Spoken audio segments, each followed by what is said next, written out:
Hey makers, it's Miss Michele here at the Creation Station in La Quinta, and today will be our very first MakerCraft on Facebook Live. So today we're going to be making this dry erase calendar using paint chips, and we'll walk you step by step on how to do that. So first of all, what you need to make sure is you have a unused poster frame.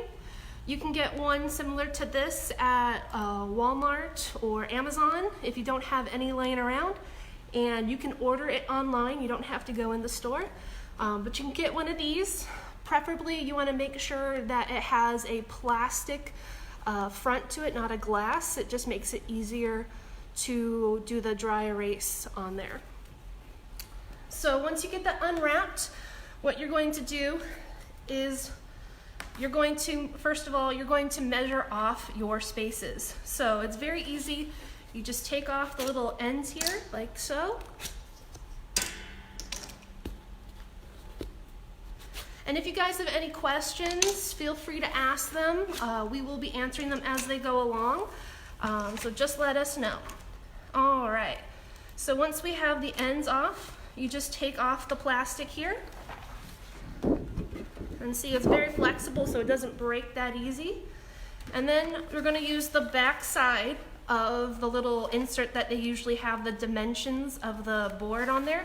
We're going to use the back side today because it perfectly fits our frame, and it's easier to mark off where we're going to put our little squares.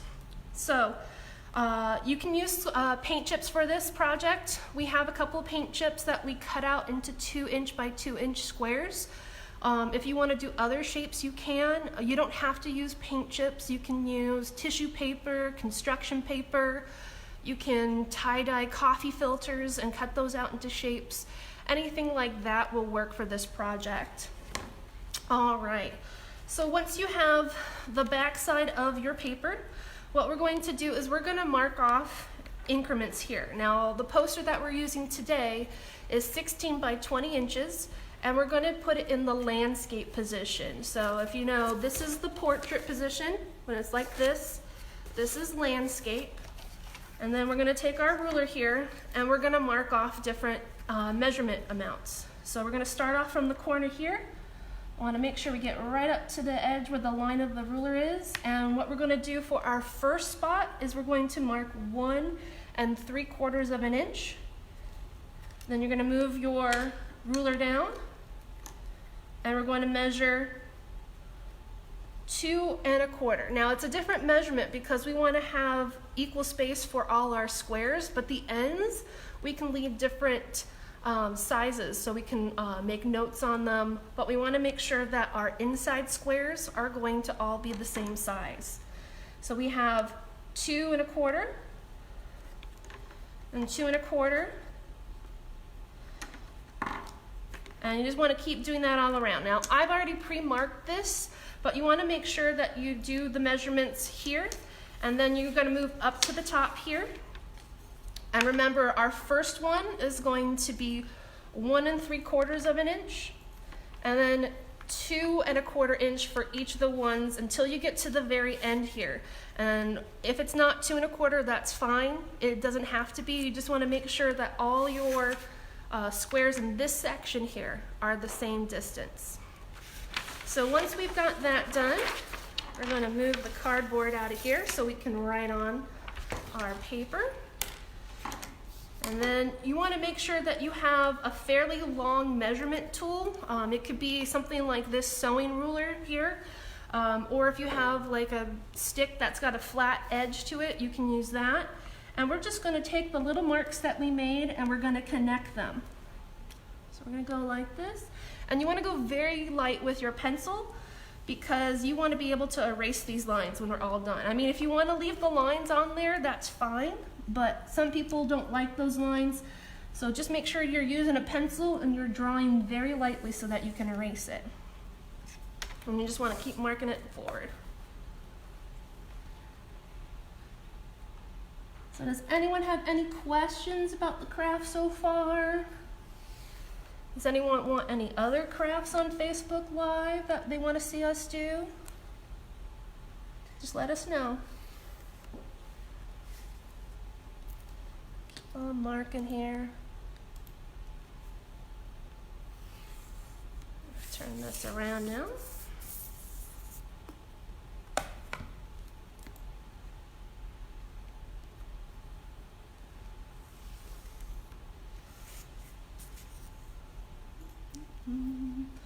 So yeah, we're still here in the creation station. We're just making sure everything's nice and clean. We have some stuff that's in the works. We're working on putting a blog together. So once that is live and ready to go, we will make an announcement to everyone on there. So we'll be sharing stuff like projects or where to buy supplies, that kind of thing. So hopefully some interesting and useful materials for our makers. All right, so now that we have that done, what we're going to do is we're going to do our measurements on the sides here so we can know where each row is going to go. So we're going to take this. All right. And I actually have this backwards, so we're going to do this will be the top here.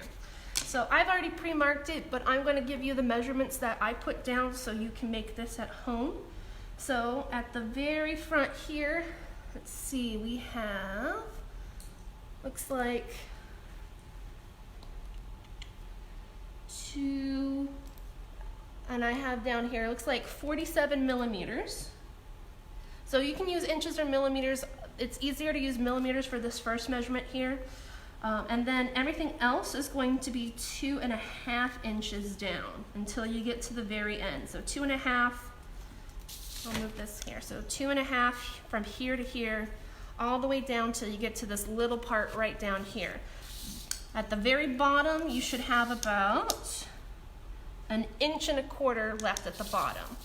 And you want to make sure that you do that on both sides so that we can connect those lines together. All right, so I'm going to take our ruler again, and we're going to start connecting those lines. Remember, very light strokes with the pencil.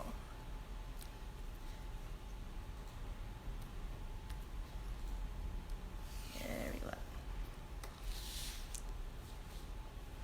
So we're just making what's called a grid, and this grid will be our guide for placement.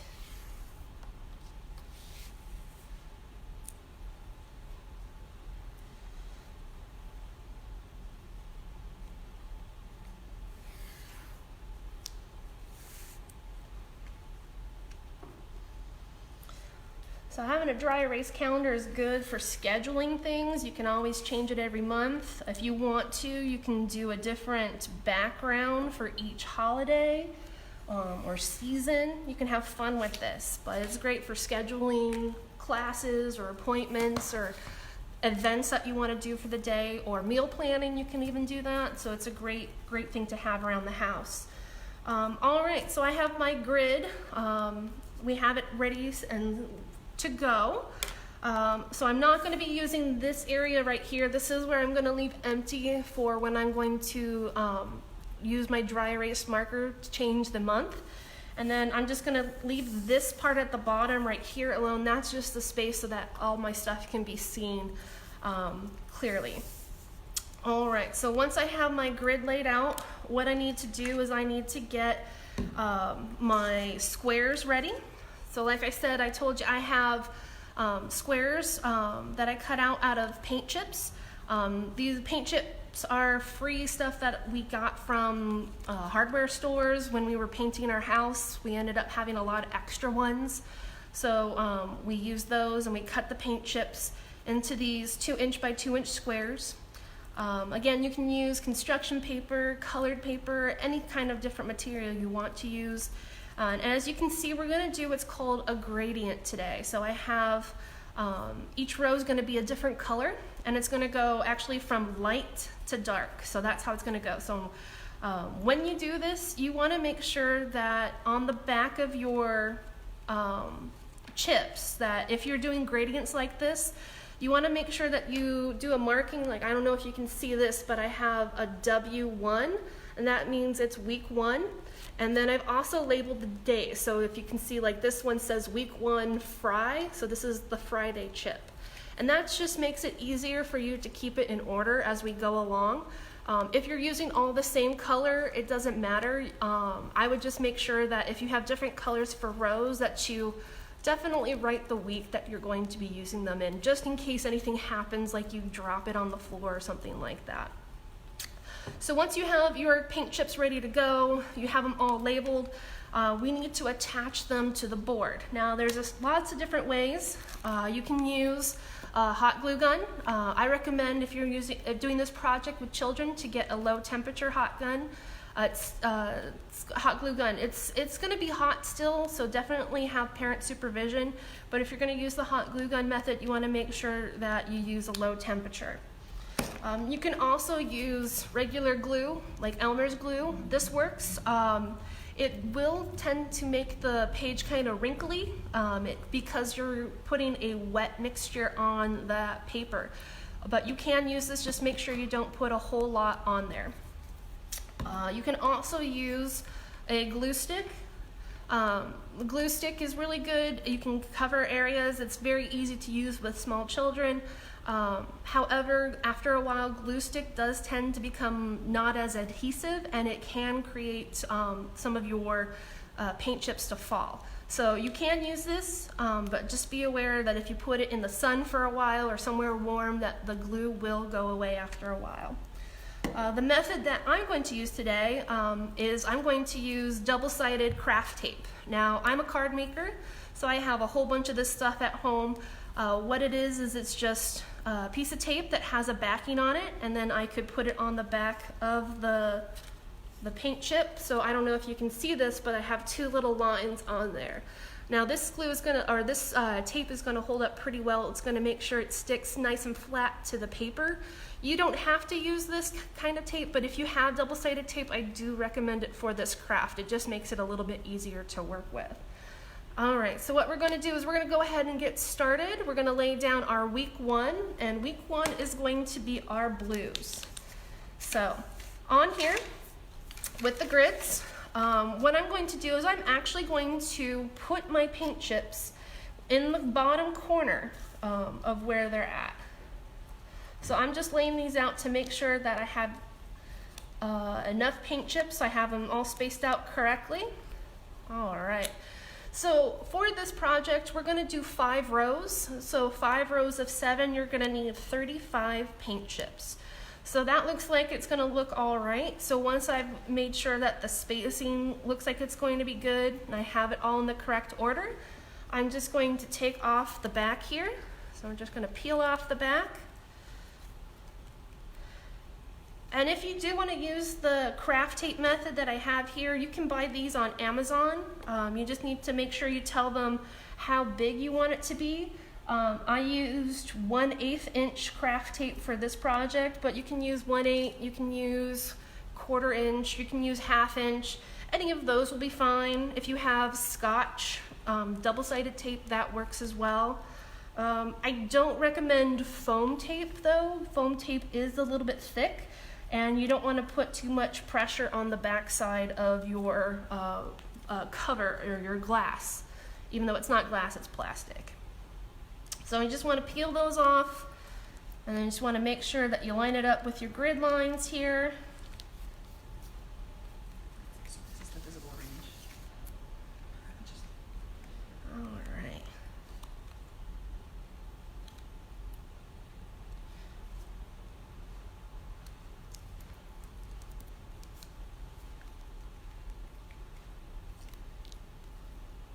Does anyone have any questions at all? So I might try this at home again with tie-dye coffee filters. You can do that by using markers, regular Crayola markers. And what you do is you just color the coffee filter with it, and then you sprinkle a little water, and it creates kind of like a tie-dye effect. So I think that might be kind of cool to have. That way I can plan out when I need to do all my cards for people's birthdays and different events that are happening. All right, so we have our first row done. This is gonna be, I like to start the day of the week on a Sunday. So I have Sunday all the way through Saturday. So we're gonna start on the next row. Next one that we have is our green. We're gonna do green for our second row. So same thing, we're gonna take the back off of these and then we're just gonna go ahead and attach them.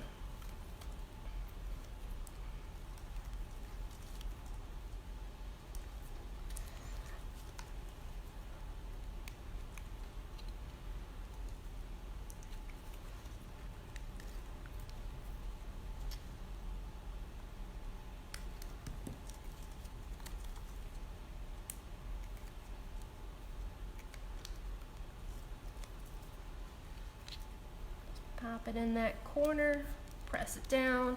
And you might notice some of them have words, that's okay. Some people, this is, you can see this craft online. A lot of people like to use the name of the color. I know if you do the Pantone colors, a lot of people like to do those chips where it has the little bar that says the name of the color. That's totally fine. It doesn't need to be perfect. This is just basically upcycling something that you have in your home to make it into a useful tool that you can use every single day.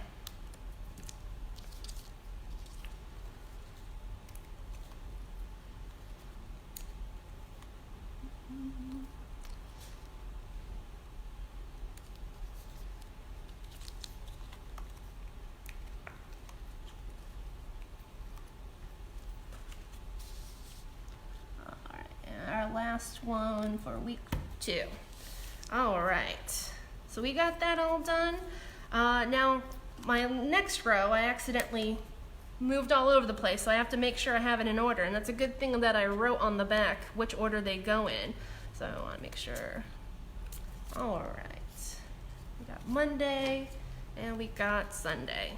And again, we're just going to peel off the back and stick it on.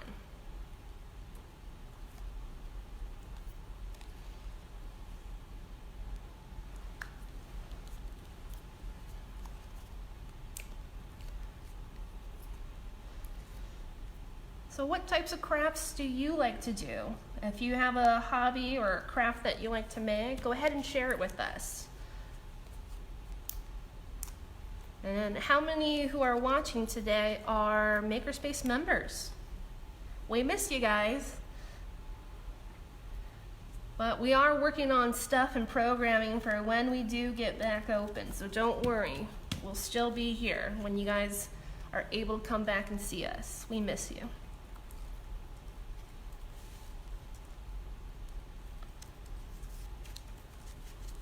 I like this orange set. I'm not usually a fan of orange, but this color family is really fun. It's nice and bold and bright.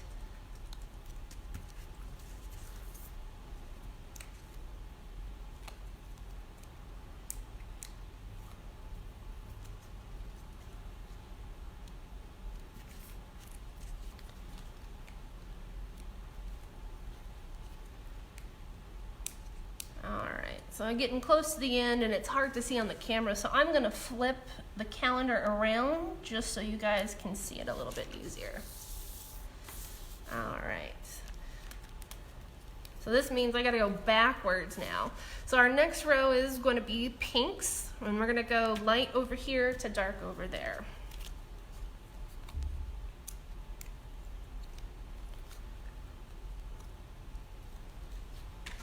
Make sure it lies nice and flat down there. I almost forgot which corner I was going in.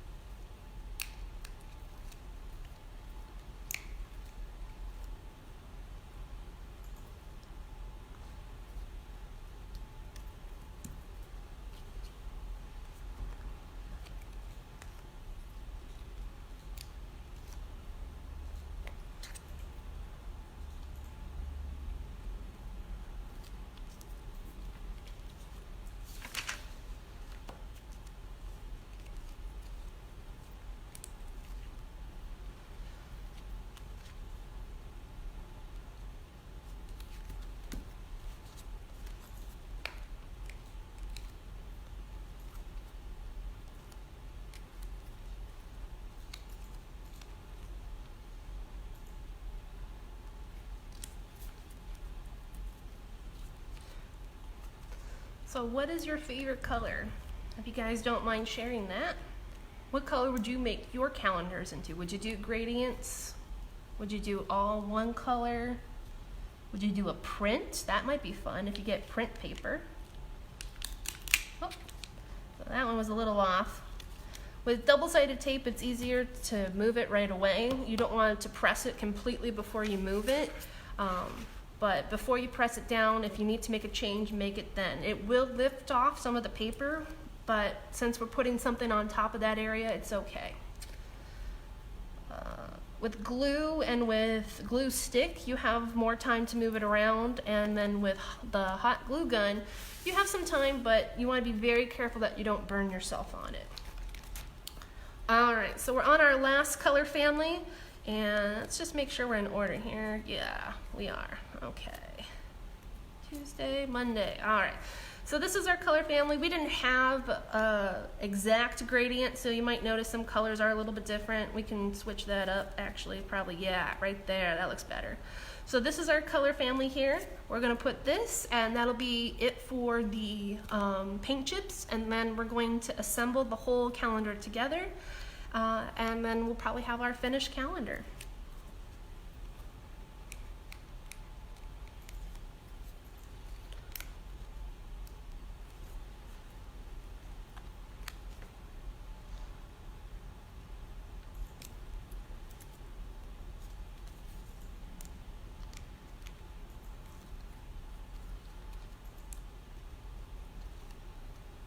Now, if you're wondering about prep time, it took about, I want to say, 15 minutes or so to put the double-sided tape on these, and cutting them out probably took the longest. We had originally done this project a few months ago as a in-person craft. It probably took us, I would say about an hour to cut them out, because we marked it off as 2-inch by 2-inch squares, and then we went and cut it out, each one personally. If you have like a shape punch, that can work, or if you have a die cutting machine, that would make it a lot faster. But if you're just using like your regular scissors like this, that's going to take you about an hour or so to cut out 35 squares. It does take a long time, but if you're looking for something to do, it's a great way. You're working on something creative. All right.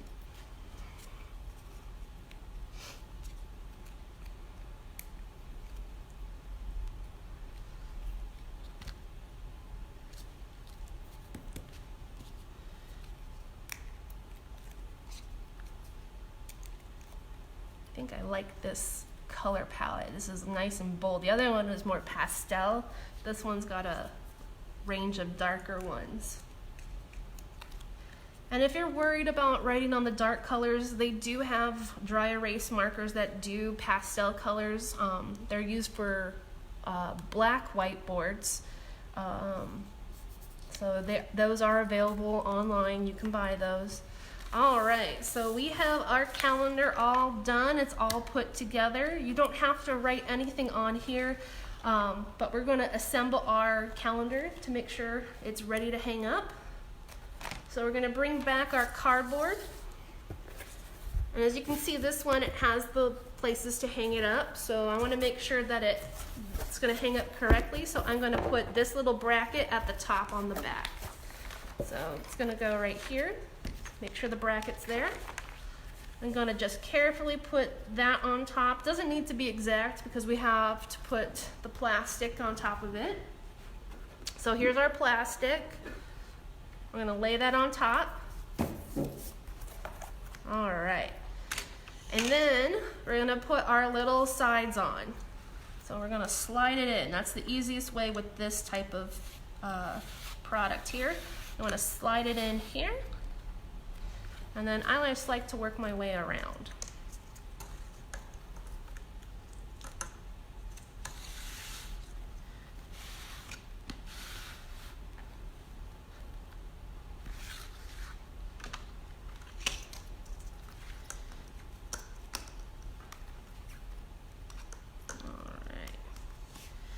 There is also a back and a front to these sides, so you always want to make sure that you're putting them in correctly. So on this one, the shiny side is the front, and then this matte side that's flat, that is the back. So you always want to make sure that you're putting it in the correct way. All right, so for this final one's a little bit tricky. I can't quite slide it in, so I have to kind of figure out how to get it on there. And then just kind of tap it in and adjust it until it fits. All right. So we have our calendar assembled. Now all we need to do is make sure it works. So I'm going to go ahead and